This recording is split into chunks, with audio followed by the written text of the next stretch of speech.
BBC Radio 5 Live. The news headlines, Andrew Fletcher. A massive hunt's underway for the people who tried to bomb 3 London Underground trains and a bus yesterday.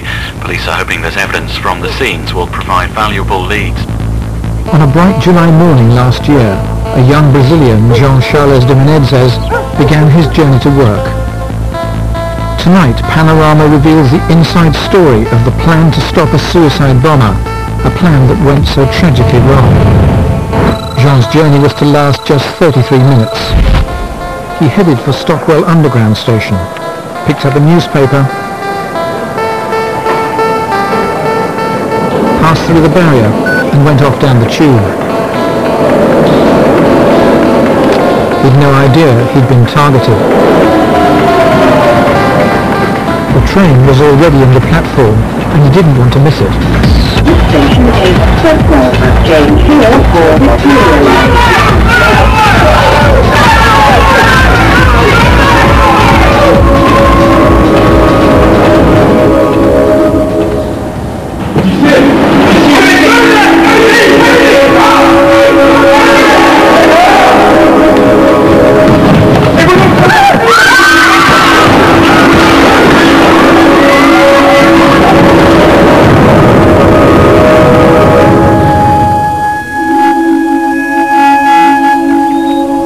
Over 5,000 miles away, here on the other side of the world, Jean Charles de Menezes lies buried on a Brazilian hillside, the innocent victim of a so-called shoot-to-kill policy known as Operation Kratos. So, what happened and what went wrong?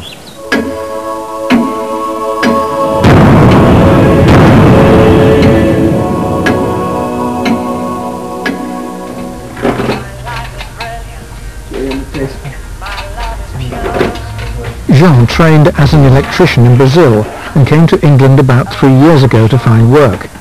He became friends with another Brazilian, also an electrician, and the two teamed up. It would be impossible for my cousin to have been a terrorist, because he was a working man.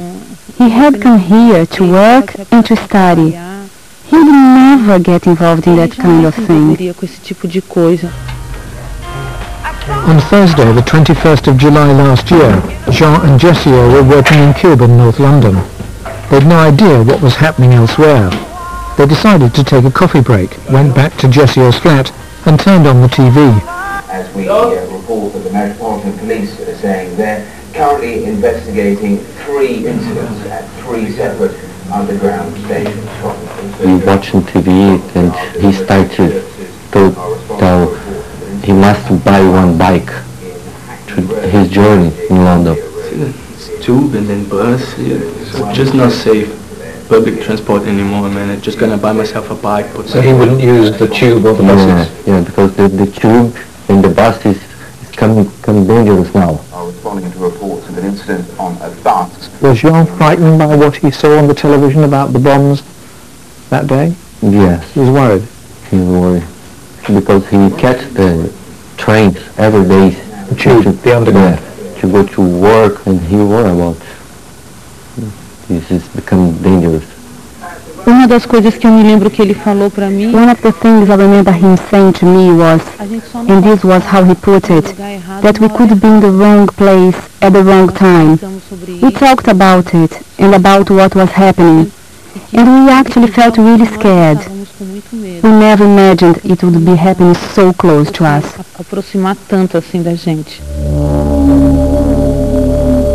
That Thursday, the bombs didn't go off. Exactly 2 weeks earlier, they had, with terrible results. To the Metropolitan Police, the Met, a suicide bomb attack on the transport network came as no surprise. We've been telling people for some while that we knew that it was a matter of time before there was an attack on London.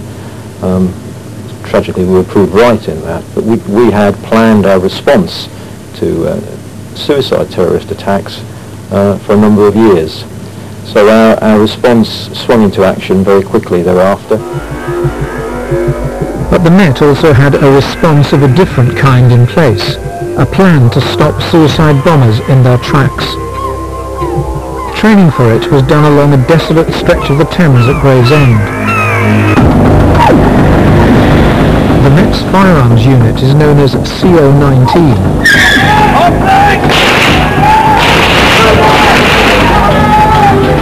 Panorama was given exclusive access to film CO-19's training using live ammunition.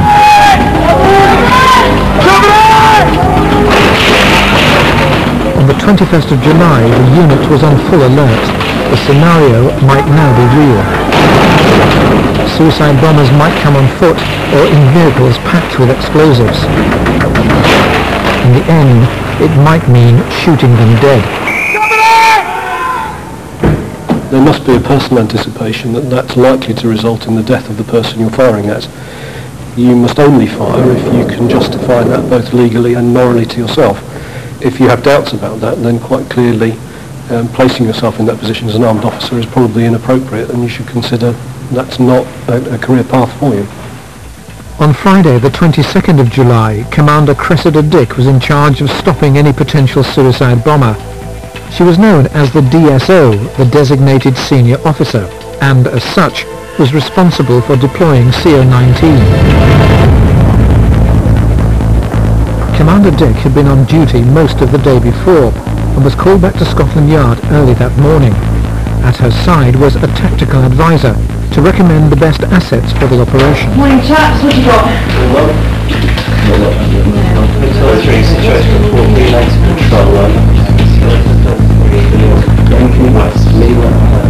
London awoke still in shock. The suspected bombers were still out there and had to be found. By now, 4 suspects had been identified from CCTV, 3 of them believed to have set out from Stockwell Tube.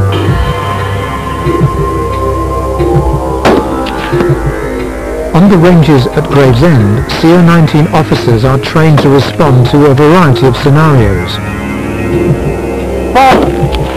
The target could be a suicide bomber or a gunman with a hostage. They train to take him out at 100 meters without hitting the hostage. If you were faced with the suicide bomber scenario, what particular problems does that pose for you? How different is it in that situation? Well, again, all we're looking at is an incapacitating shot. We need to stop that person from doing that act. And the only thing we can guarantee is if we shoot someone in the head, then their functions will cease and that person will fall. Immediately. He can't think in a microsecond and detonate the suicide and that's vest. our big fear. But if the shot is accurate enough, then it will stop that function of that person immediately and they will fall. One suspect was thought to be Hussein Osman. He was apparently already known to the Met because of his connections with a mosque in South London. On the 21st of July, he allegedly left a bomb in a bag at Shepherd's Bush Tube. It didn't explode. Inside, police found a gym card which led them to a block of flats in Scotia Road, Tulse Hill. Early on the Friday morning, a surveillance team staked out the flats where they believed Hussein Osman might be. With them was an undercover soldier whose parent unit had played a critical covert role in Northern Ireland. The soldier had been there since dawn, monitoring the front door. At around 9:30, it seems he had a problem. Calling all stations, Tango 10, comms down. At 9:33 that Friday morning, Jean's last journey had begun. As he left the flat he'd been living in, he never imagined that he might never return. And he'd certainly no idea that he was being watched by an undercover soldier known as Tango 10 and a special branch surveillance team. According to the soldier's statement, he wasn't able to make a positive identification because he was answering the call of nature at the time. He said he wasn't able to transmit what he'd seen and couldn't switch on the video camera. That's why, according to the soldier's statement, there is no video footage of this male. Do you find it credible that the undercover soldier was really... I'm sorry to interrupt you, but we agreed before... Answering the call of nature? We agreed before this interview took place that I would not answer any questions on the specific events of the 22nd of July. We've also been asked by the Independent Police Complaints Commission, who are reviewing this and have sent a file to the Crown Prosecution Service not to talk about it.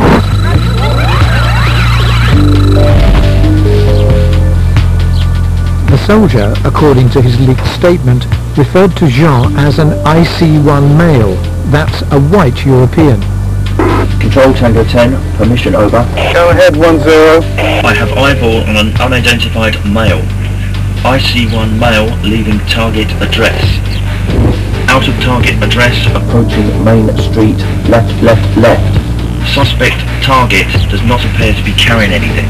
Out, out, out. Lost, lost, lost. Does that mean we've got no eyeball on the target? It's lost. Right.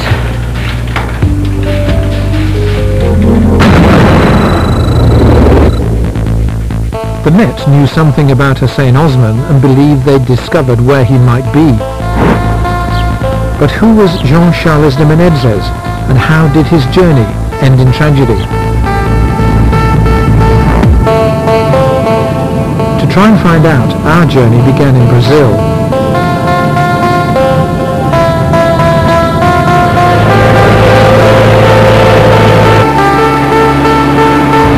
It took us 36 hours to get to the remote village where Jean was born and brought up. I thought of the stark contrast between the quiet beauty of the countryside and the horrific circumstances in which he died beneath Stockwell's streets. And I wondered how infinitesimal were the chances of anyone from such a distant part of the world meeting such a terrible, violent death in London. We finally located the simple farmstead where Jean's parents lived. Their livelihood depends on 24 cows. This is a photo of him when he was young, when he was 7 years old. Here he wasn't even wearing shoes. We couldn't afford them. He went to school barefoot. When he left here, he said to me, "Dad, I want to go to England, to work. I know that England is a famous country. I want to spend some time working in England. It's a good country for earning money." He never said anything bad about the police. I told him to be cautious because he was in a foreign country. But he said, "Don't worry about me, Mom. The police there are educated." He said, "The police there don't carry guns. So don't worry about me, Mom. Don't worry about me there." Não precisa preocupar comigo, mãe, lá não precisa preocupar. Brazil and his family back in Gonzaga were often in Jean's thoughts. A sizzling barbecue kindled memories of home with fat steaks, music and beer. Jean was with Jessio a few weeks before the bombings at a barbecue in Jessio's North London back garden. Any thought of terrorism was as far away as Brazil. I remember that John is the first arrived and the last to leave the house. And we have a fun, listen Brazilian music and English music and talk about the life in London and what to do after go back to Brazil. It looked like a typical Brazilian barbecue. A lot of meat, all kind of meats and music, all the time music. The Brazilians without music is not Brazilian, like a carnival. And who's got him now? Who's got eyeball now? Calling all stations, who has eyeball now, over? Hotel units, who has eyeball? Hotel 1, I have eyeball. That Friday morning, Jean had no idea he was being followed by special branch surveillance teams, one codenamed Hotel. They were trying to establish whether he was Hussein Osman, the suspect they were looking for. One radioed that he couldn't confirm the man was Osman, but noted he had distinctive Mongolian eyes. He suggested others should take a look as Jean walked to the bus stop.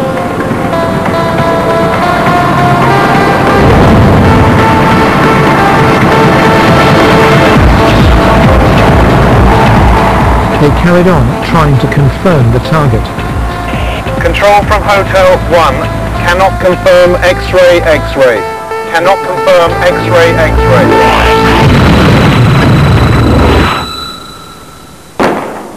The Met has had a firearms unit for years, but after Al-Qaeda's suicide attacks on 9/11, it recognized that CO-19 would have to train to confront a very different target. London had to be ready for a suicide attack, however it came. One realised that we were into a new world, a highly dangerous world, and something that we were going to lose sleep over, and more importantly than all of that, something that we had to take action to ensure that the public were protected. The Met had to work out how they were going to stop a suicide bomber. Barbara Wilding was the senior officer charged with devising the policy.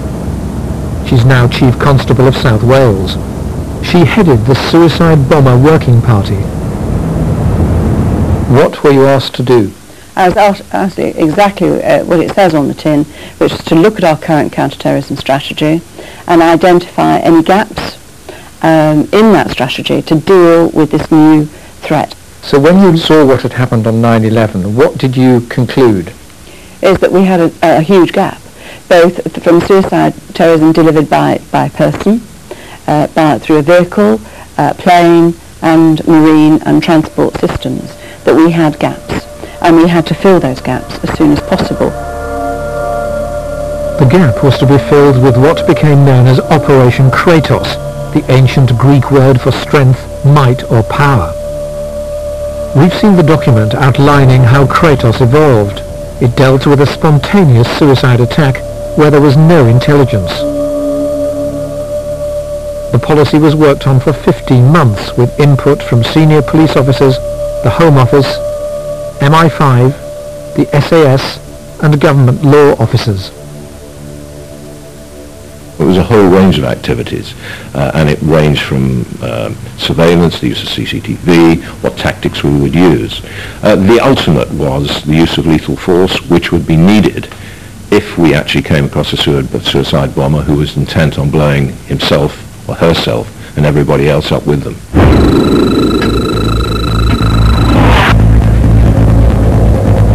Ironically, the Kratos document even considered a scenario in which a suspect without explosives was shot dead. Hotel 3, Hotel 9, are you on the bus? At no stage during his 33-minute journey was Jean ever challenged.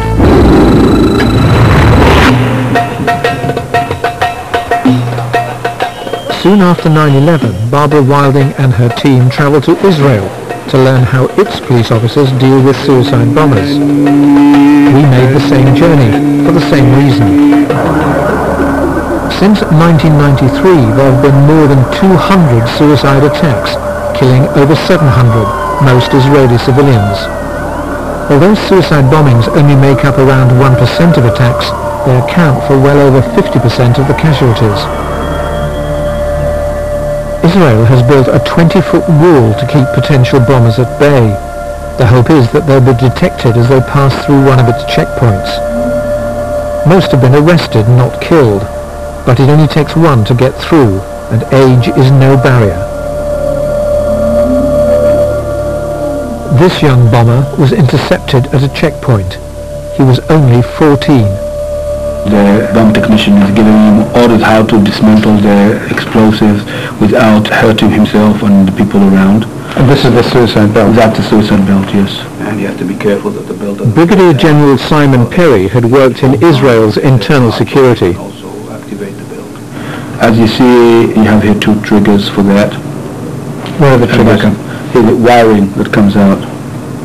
And what explosives are these in this belt? At that moment we didn't know, of course, but we assume that it's homemade explosives. Which is?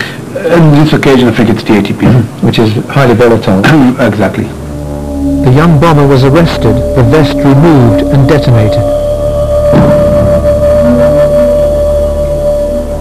TATP, triacetone triperoxide, is the most common explosive favoured by Palestinian suicide bombers. Professor Ehud Keenan is Israel's leading expert on the deadly mixture. He gave me a demonstration. They collected and now if you take this amount and you multiply it by, let's say, 500,000, that is more or less the quantity that has been used in the British subway in July 7th earlier. And what you'll see when you touch it to the cigarette, it's just a ball of fire. Okay? So ready? And that's just from that very small amount? That's from a very small amount. The paper is clear, nothing is left. And how easy is it to make TATP? Embarrassingly simple. At Israel's police training school, we watched how its officers deal with a suicide bomber.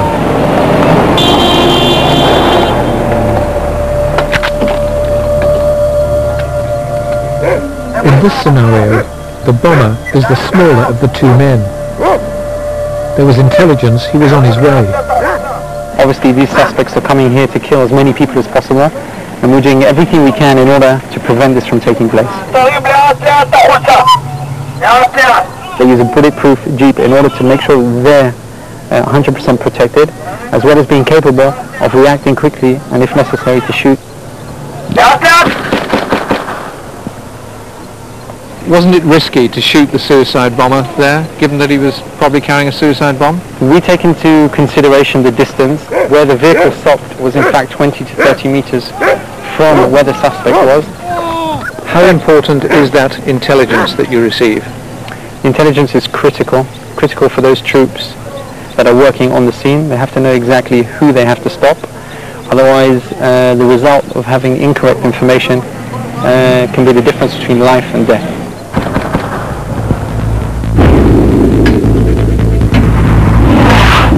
As Jean prepared to get off the bus at Brixton, it seems the surveillance team was still unsure as to whether he was Hussein Osman.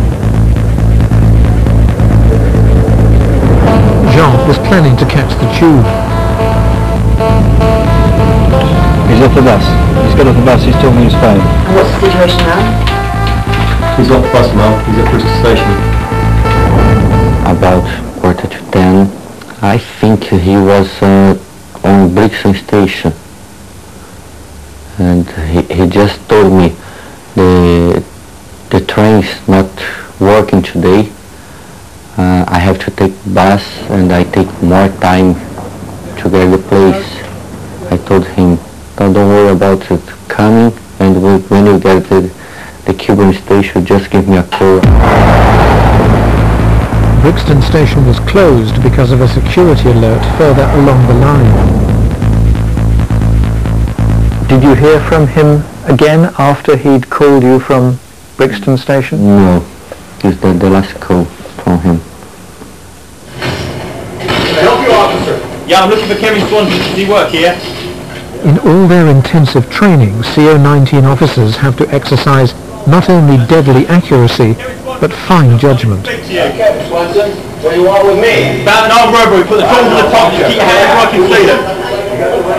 In this interactive American scenario with live ammunition, there are suspected armed robbers in the garage. Keep your hands in clear view all the time.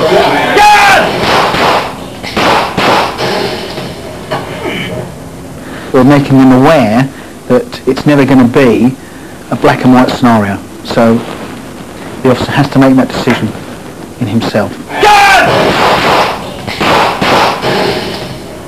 In the end, the officer on the ground with the weapon has got to make the decision whether or not to pull that trigger. Absolutely. Individual decision. How do you train people to have good judgment? I suppose part of it's going to be in somebody's makeup, and there are qualities that we would look for in individuals before we recruit them, and the second half of that is going to be developing that natural sense of judgment through the training centre. But the officers trained to confront a suicide bomber are the most highly skilled of all. They're known as Specialist Firearms Officers, SFOs. As far as our training is concerned and skill levels, they're probably in the upper echelons of the training. So the skill levels are higher with the SFOs? Very much so. And do the SFOs operate in plain clothes or in uniform or what? Generally in plain clothes because of the environment and the types of operation they'd be deployed into.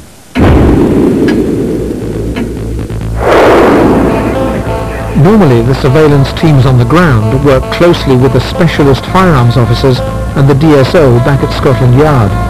Target back on bus. Acknowledge. He's just got back on the bus now. Back on the bus for the journey from Brixton, the surveillance team kept Jean in their sights. It seems that there may have been some uncertainty as to whether or not Jean was really the person they were looking for. But these uncertainties may have been diminished by what they saw Jean do at Brixton Tube Station. They watched him get off the bus, make a phone call, and then get back on the bus again. Movements which may have been misinterpreted by the surveillance team as counter-surveillance tactics. We must get positive ID on this person. Can we confirm who he is? At Scotland Yard, Commander Cressida Dick was running the operation as designated senior officer. The DSO has an awesome responsibility. The designated senior officer is a highly experienced senior police officer who is selected on their experience, given some training on Operation Kratos techniques, and their role is to assess the intelligence as it comes in relation to the incident that's happening, and to weigh up the tactical options. By the time the bus approached Stockwell, the surveillance team had finally identified Jean as Hussein Osman. We believe that Cressida Dick then sought confirmation. Are they sure?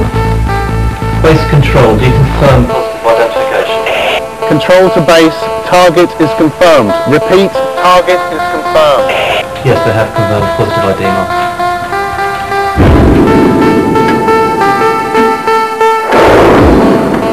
Jean was about to enter Stockwell Station, with the surveillance team close behind. Target's going to Stockwell Station now. This was the absolutely critical moment. Commander Cressida Dick, her tactical advisor, and her team had to decide whether to activate the Specialist Firearms Officers of CO19. But in the end, the final decision was hers. Does the designated senior officer give the final order to open fire? The concept within Kratos is that the intelligence picture may be so fast moving, with so many different intelligence strands coming in at any one time, that it needs someone at the centre to make a decision, because only they are seeing the full intelligence picture. Therefore, yes, one of the ways it can work is that the designated senior officer would give the order to the firearms officers on the ground to open fire. So does the designated senior officer effectively pull the trigger? Well, that's an interesting legal point. We believe that a good measure of the responsibility for the decision does lie with the designated senior officer.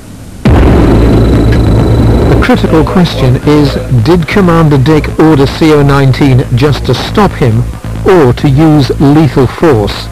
There are code words in Operation Kratos which do signify to the officers on the ground the tactics to be used, and one of those is use of firearms fired at someone's head, yes. Did those code words exist for Operation Kratos before the 22nd of July? Before the 22nd of July, those words did exist, yes. And there was a code word that said, use lethal force? There is, yes. And did the designated senior officer use that code word? Or would the designated senior officer have been in a position to use that code word? Well, you'll understand, and we did agree before this interview, but I won't comment on specific events on the 22nd of July. But where does responsibility for firing the lethal shots finally lie? A case we came across in Israel highlights the life or death decision a senior police officer may have to make. 4 years ago, a suicide bomber was intercepted in a suburb of Jerusalem. He was forcibly restrained and his clothing cut away.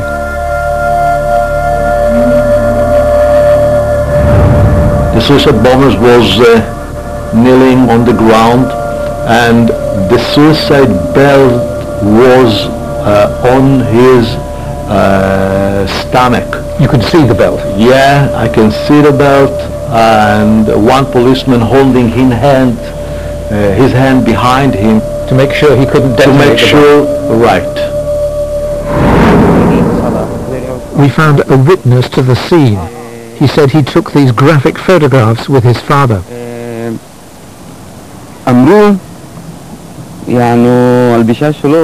They told him to undress. They held him as you can see in the picture. 2 on his legs, 1 on his hands. And 1 stepped on his head, here.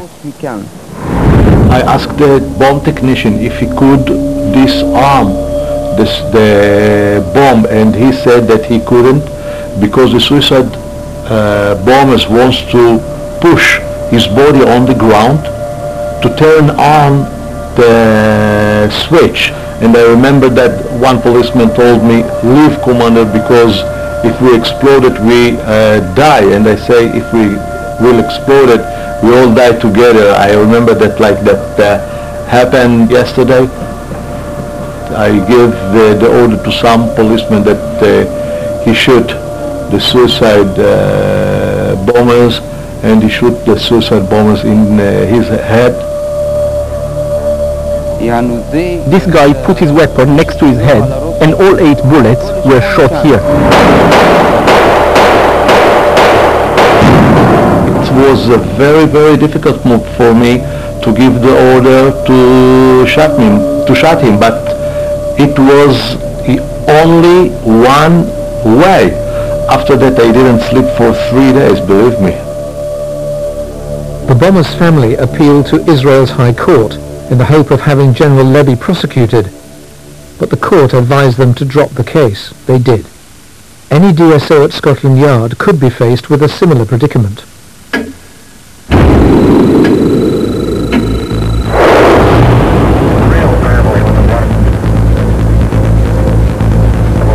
By now, CO-19 officers were waiting for an order to move.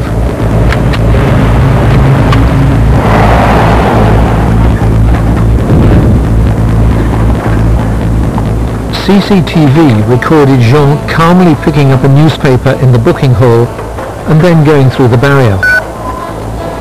After Jean passed through the barrier, there seems to have been general confusion. There were reports that he'd jumped over the barrier, but those reports were entirely false. If eyewitnesses saw anybody do it, then it was probably a member of the firearms unit or the surveillance team. Jean had only minutes to live. The train was already pulling into the station. Jean ran to catch it before the doors closed. Surveillance officers were close behind.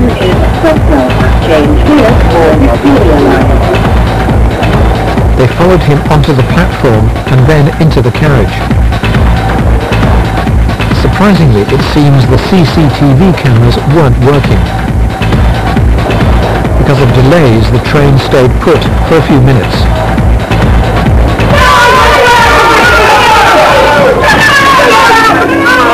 Panorama's reconstruction of what happened next is based on leaked statements by the surveillance officers and eyewitness accounts.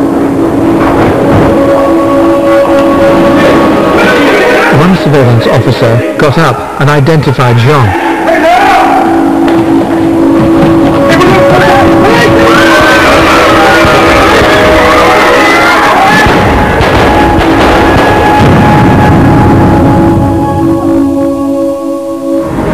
Say that as part of the operations linked to yesterday's incidents, Metropolitan Police officers have shot a man inside Stockwell Underground Station.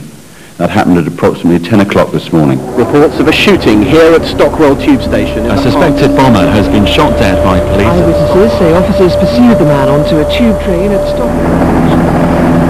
But unbeknown to the world above, the awful truth was soon revealed.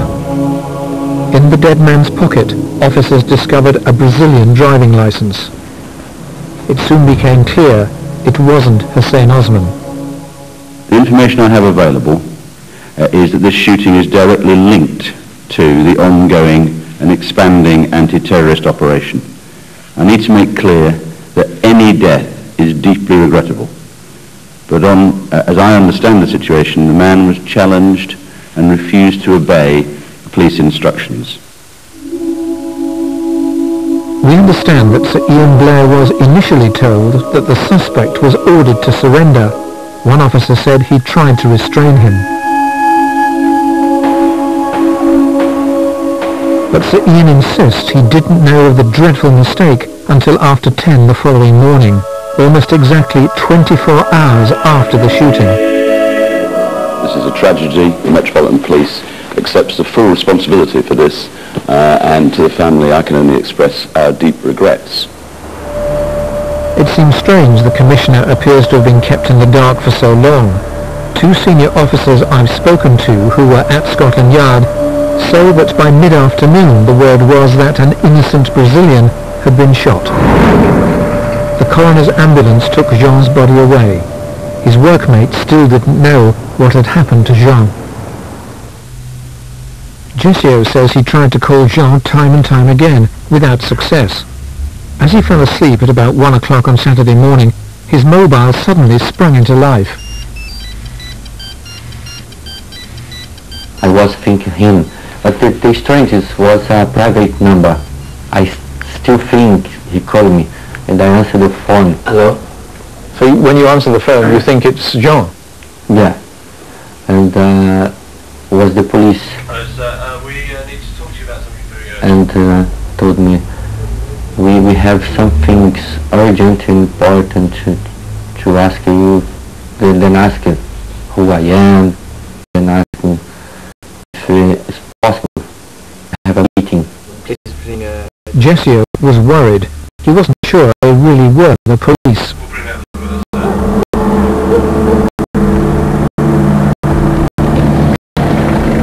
I just saw the lights, strong lights outside. The light, I think one Porsche, one big Porsche. I think that then was for the number house. Jessio nervously opened the door. His wife was terrified, hid in the bedroom. Hey Jason, do you have that? Yes. May we come in please, have a word? No problem, come in. Thank you.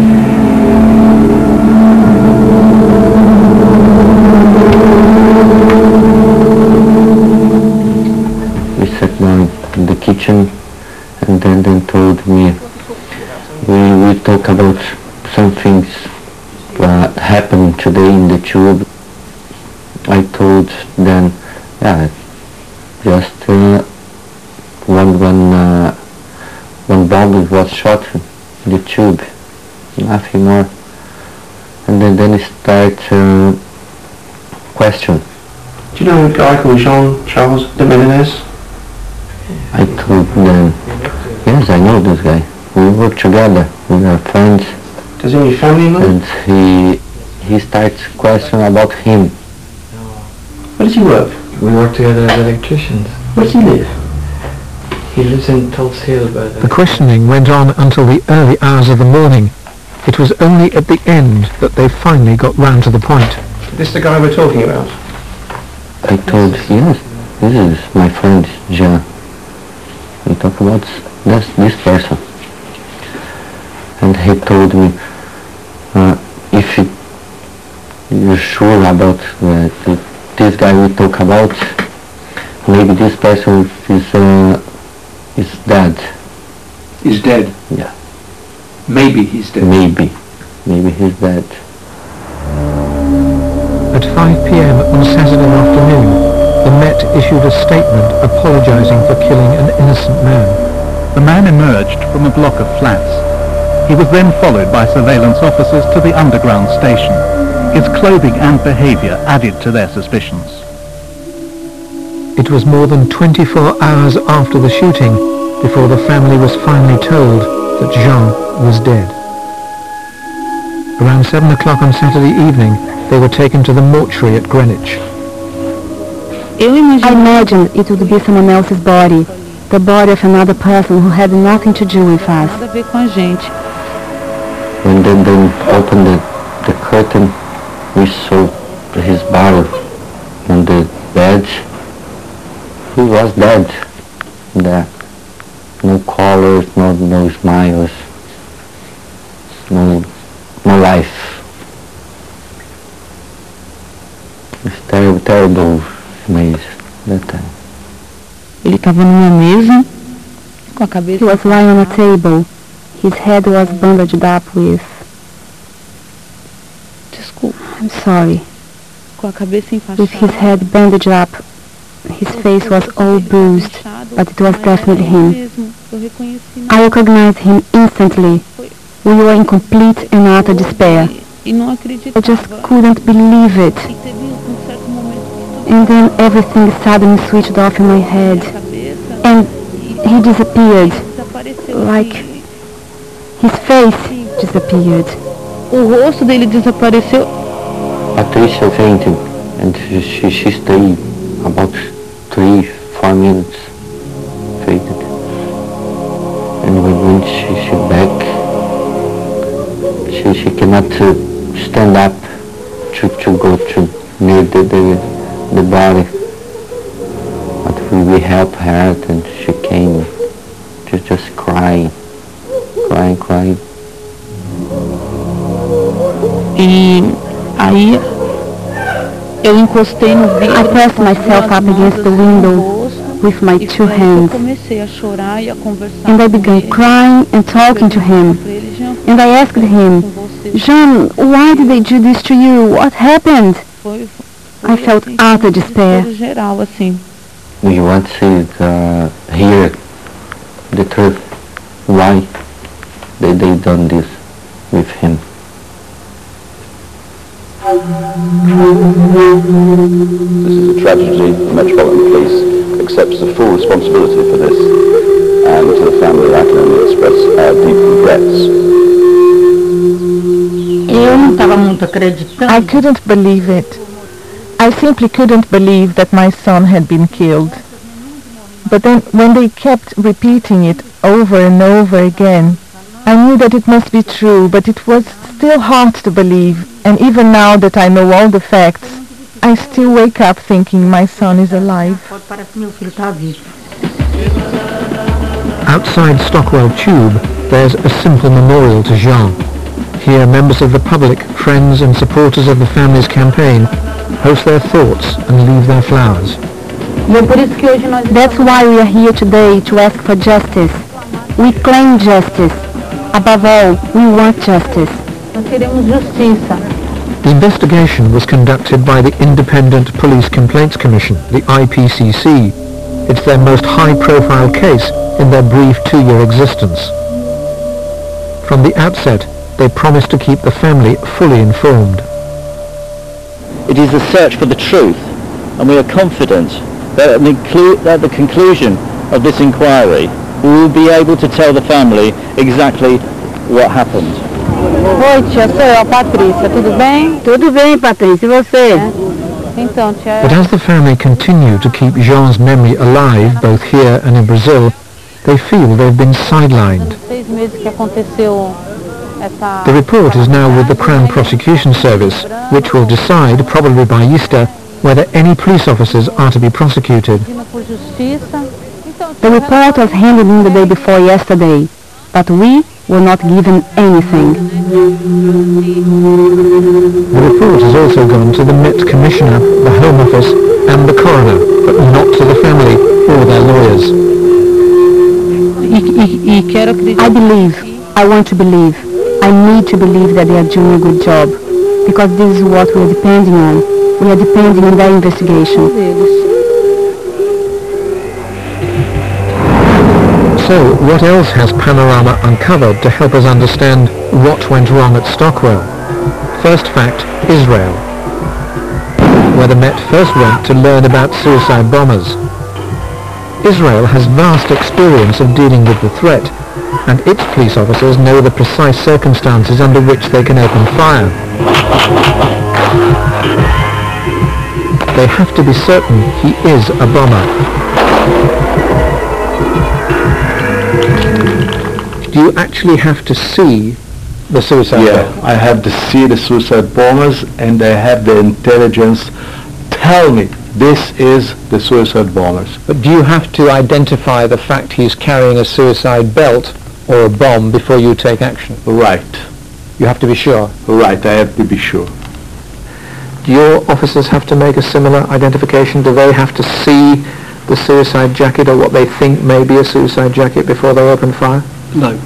I mean, they would have to be satisfied that the threat exists.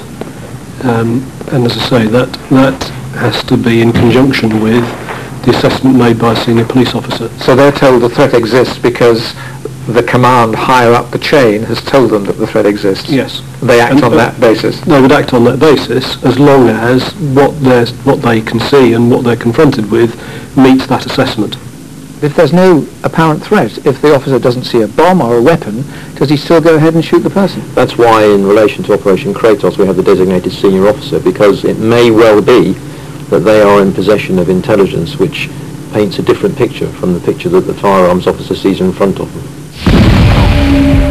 So Israeli police officers have to actually see the bomb. CO-19 officers don't. Second fact, communications. Did the radios work underground? Depends on the depth of the station. It really depends on the environment in which the officers are operating. And on the 22nd of July, officers were operating deep down on the northern line. Ongoing communications between the surveillance team, CO-19 and Cressida Dick could have been crucial and might just have saved Jean's life. Do your radios work underground? I'm not sure that all our radios work at all underground stations. Critically, Panorama has established that on the 22nd of July, the radios weren't working. Once the officers went underground, all contact was lost. It was raised with the Home Secretary at the time and the Home Office. It was a major issue. Communications are essential.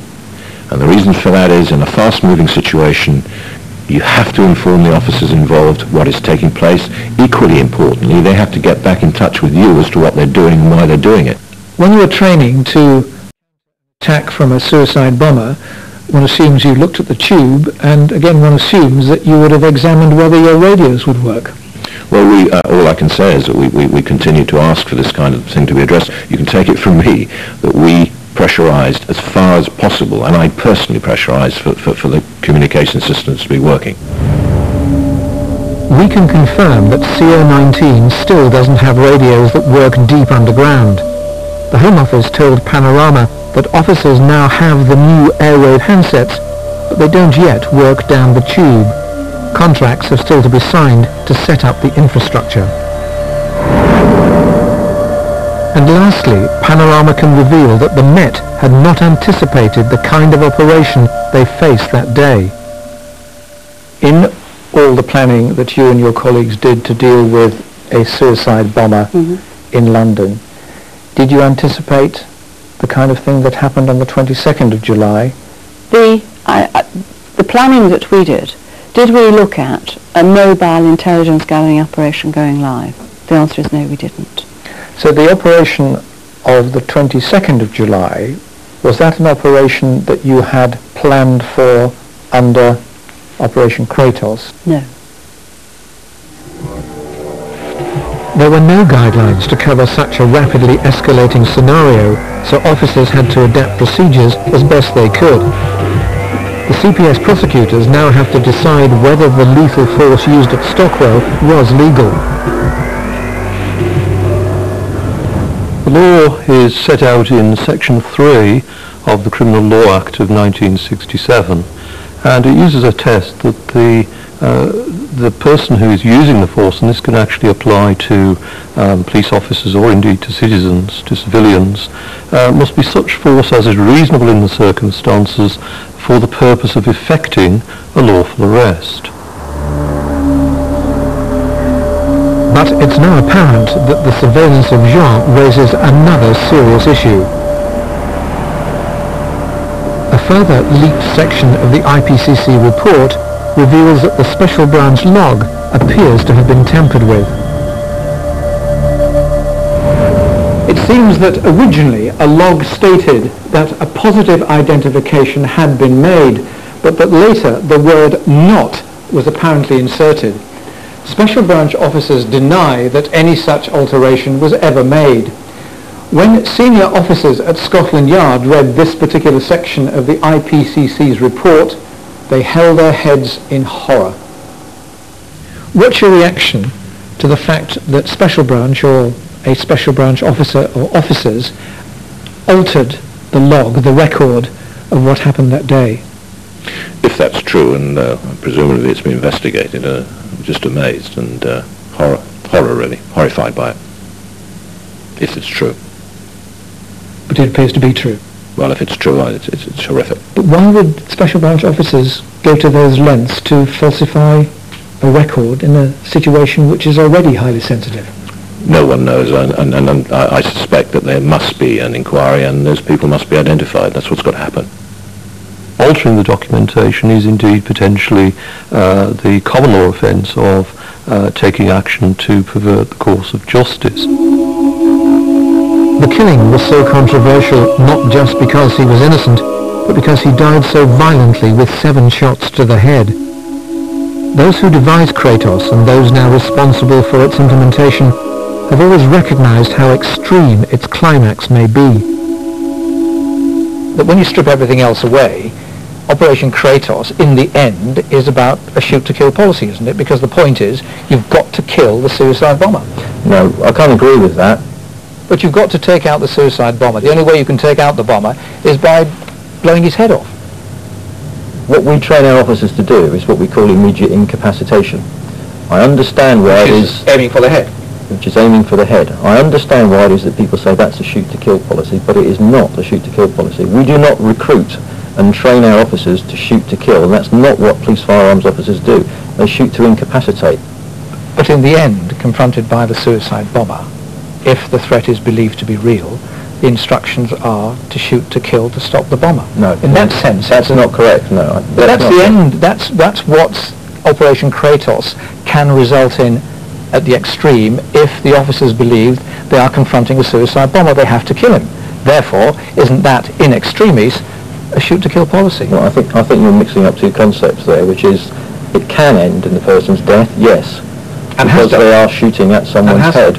But the instruction is not shoot to kill, the instruction is to immediately incapacitate the person. And in the case of a suicide bomber, immediate incapacitation means shooting him in the head. Shooting in the head, yes. The family are quite clear what they need to see to be convinced that justice is being done.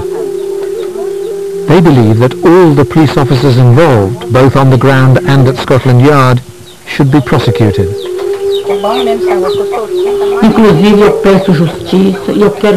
I am asking for justice. I want justice. I want them to be punished. I want them to pay for my son's death. That's what I want. They have to be made aware of the mistake that they made. I could never have imagined that such a thing could happen to us, and in London, the capital of a country in the first world. I think that all of them, without exception, should be prosecuted. Can you accept that what happened was just a dreadful accident? What they did was shocking. They committed an error which they can never, ever rectify. Never in their lives. Do you believe that the Commissioner of the Metropolitan Police Service, Sir Ian Blair, should resign? I think so. Yes, I think so. He should, because he is the person who is the most responsible for everything that has happened. He is responsible not only for the death of my cousin, but also for the lies that he has told. If things go wrong, confronting a suicide bomber, where does final responsibility lie? Does it lie with the designated senior officer? Does it lie with you? Does it lie with the Commissioner of the Metropolitan Police Service? Who is responsible if things go wrong and an innocent person is shot dead? As I've said to you before the interview, and as we agreed before the interview, I won't talk about specific events on the 22nd of July. I'm not asking about specific events, I'm talking about a hypothetical situation. I won't talk about specific events on the 22nd of July. and we've been advised by the Independent Police Complaints Commission that we should not talk about that. However, what I will agree with you is that it's an extremely complex situation, and it may well be that responsibility lies in a lot of different places. The ultimate sanction of Kratos resulted in the killing of Jean Charles de Menezes with 7 shots to the head. At Stockwell, the final act of the operation with the ancient Greek name became a Greek tragedy. Today, Britain's chief police officers endorsed Kratos. They've concluded that its might and strength must be maintained. Is the threat of the suicide bomber still with us? Absolutely still with us, yes. That's why we are keeping Operation Kratos in place. We will constantly refine it. We will seek any improvements that we can, both in the equipment and in the tactics, and make sure that it is the most effective deterrent that we have to suspected suicide terrorists coming to London again. Sometimes I have to go past Stockwell, and that's really hard for me. It's really hard. Sometimes I just want to go back to Brazil and stay there in my house. But then when I think about everything that's happening here, I don't want to be a long way away from it all. I want to be here, and I want to see what will happen in the end. But it's really difficult. My life has changed so much. The Crown Prosecution Service will decide whether any police officers should be prosecuted. If they are, then the impact could be seismic, with the future of the Metropolitan Police Commissioner, Sir Ian Blair, at stake. And if there are no prosecutions, then there'll be allegations of a whitewash, a cover-up, and justice denied. In Brazil, Jean's parents cherish a few souvenirs from their son. He gave me this present from London. He said to me, "Mom, I bought this for you so that you could see what the snow there is like, so that you know what it's like there." He gave it to me, and I was so happy because I had never been there. I held it. I thought it was so pretty. And the flag? The flag towel, he bought it as a present for me. He said that he had bought it for me so that I would know what the flag was like.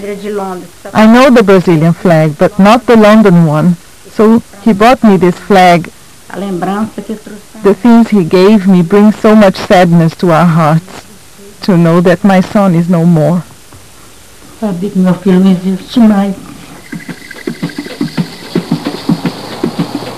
we left Jean's family, we passed the sign above the dusty road.